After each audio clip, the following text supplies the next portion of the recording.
अस्सलामुअलैकुम वरहमतुल्लाह। बिस्मिल्लाहिर्रहमानिर्रहीम। आज के लेक्चर में हम डिफरेंशियल इक्वेशन की एक नई टाइप पढ़ेंगे कि अगर हमें दी गई इक्वेशन एग्जैक्ट इक्वेशन ना हो तो फिर हमने उसे कैसे सॉल्व करना है। ठीक है, उसके लिए 3-4 स्टेप जो हैं वो नोट कर लें। सबसे पहले ये है कि हमने इक्वेशन को उसी फॉर्म में देखना है, m और n की फॉर्म में। ठीक है ना, m का एक्सप्रेशन और n का एक्सप्रेशन हमने उनका y के लिहाज से डेरिवेटिव लिया, इसका x के लिहाज से डेरिवेटिव लिया, तो ये नॉट इक्वल टू हुए।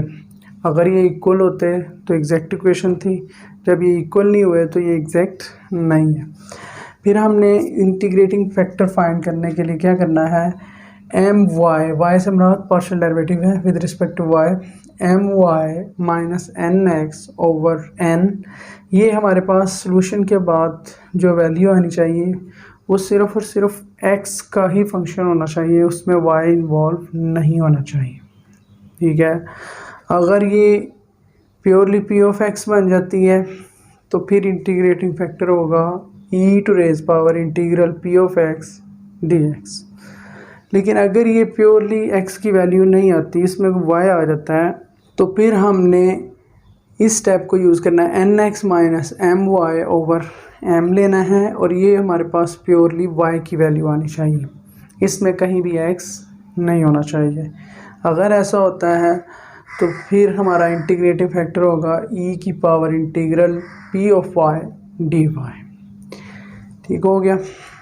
अगर फर्ज करें कि ये भी नहीं होता, ये भी नहीं होता, तो फिर हम देखते हैं कि क्या हमें दी गई इक्वेशन वो होमोजीनियस तो नहीं है। तो होमोजीनियस अगर दी हुई है तो फिर हमारा इंटीग्रेटिव फैक्टर ये होगा। और अगर हमें होमोजीनियस इक्वेशन भी नहीं दी गई तो फिर हमें चौथी चीज़ ये देखनी है कि क्या m के साथ, यानी m की जो भी वैल्यू दी हुई है उसमें से y कॉमन निकल सकता है, जो n दिया है उसमें से x कॉमन निकल सकता है। अगर ऐसा है तो हमारा इंटीग्रेटिंग फैक्टर होगा 1 ओवर xm माइनस yn। ठीक है, यानी इस सेकंड स्टेप में आपने इंटीग्रेटिंग फैक्टर फाइंड करना सीखा। इस इंटीग्रेटिंग फैक्टर को जब इक्वेशन 1 से मल्टीप्लाई करेंगे तो ये एग्जैक्ट इक्वेशन बन जाएगी। अगर एग्जैक्ट बन जाएगी तो फिर उसको वैसे ही सोल्व करना है जिस तरह हमने पिछले लेक्चर में पढ़ा कि इंटीग्रल हम लेते हैं m का dx के लिहाज से और n का dy के लिहाज से, और इसमें वो टर्म्स लेते हैं जिसमें x ना हो।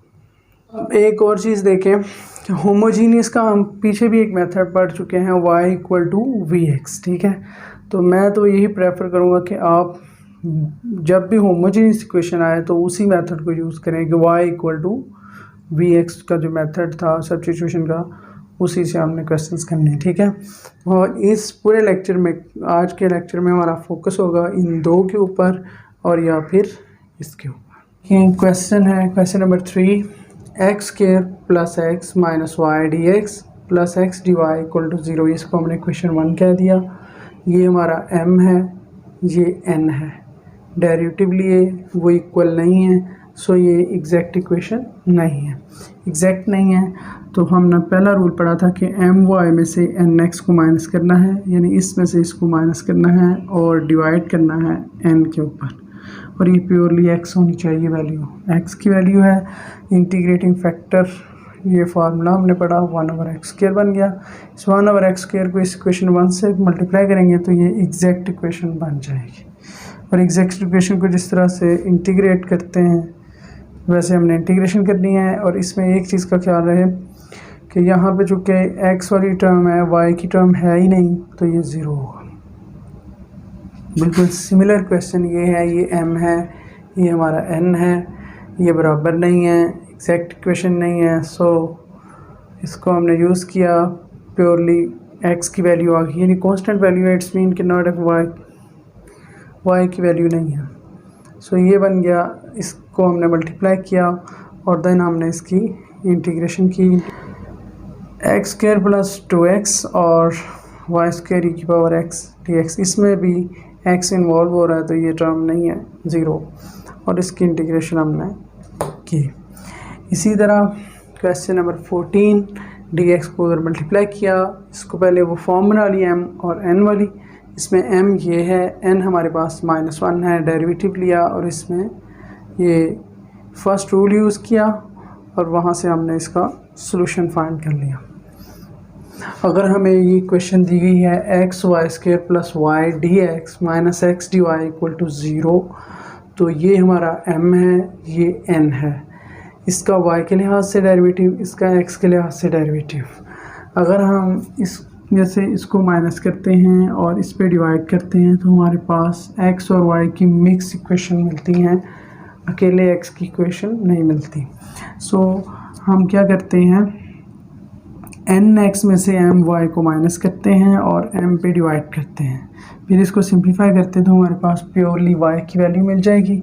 सो हमारा इंटीग्रेटिंग फैक्टर होगा e⁻⁻² ओवर y, इसकी इंटीग्रेशन, और इसका आंसर होगा 1/y²। इस 1/y² को इक्वेशन 1 से मल्टीप्लाई करेंगे तो वो एग्जैक्ट इक्वेशन बन जाएगी। उसके बाद इसकी इंटीग्रेशन करनी है x के लिहाज से, इसमें x वाली टर्म मौजूद है लिहाजा ये 0 हो जाएगी, ये हमारा आंसर हो जाएगा। इसी तरह y into 2xy plus e⁻x dx minus e⁻x dy equal to 0, इसमें m हमारा ये है, n हमारा ये है, हमने ये डेरिवेटिव लिया x के लिहाज से, इसका डेरिवेटिव लिया y के लिहाज से और ये एग्जैक्ट नहीं है। फिर हमने सेकंड रूल अप्लाई किया और हमारे पास ये 1/y² आ गया।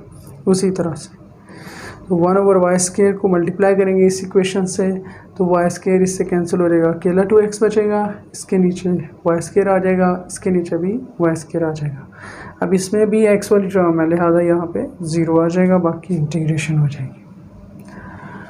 18 क्वेश्चन है y dx plus 2xy minus e⁻⁻2y dy equal to 0।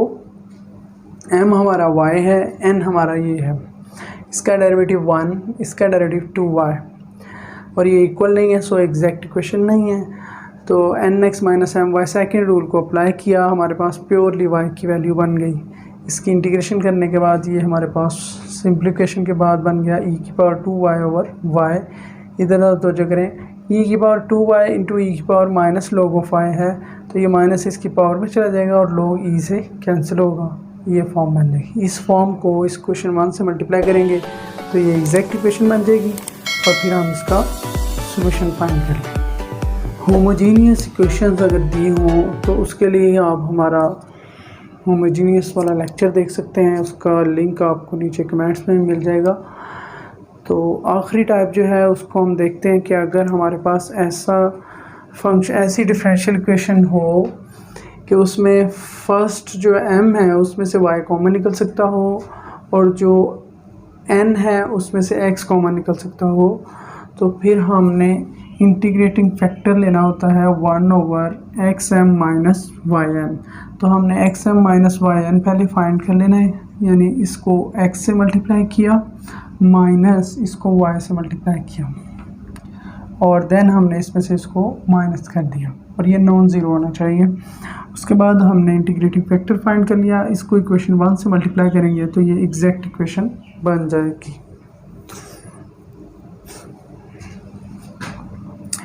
Exact equation बन गई। अब हम हमारे लिए यहाँ पे दो आपको फैक्टर नज़र आ रहे हैं, एक x है और एक 1 प्लस xy है।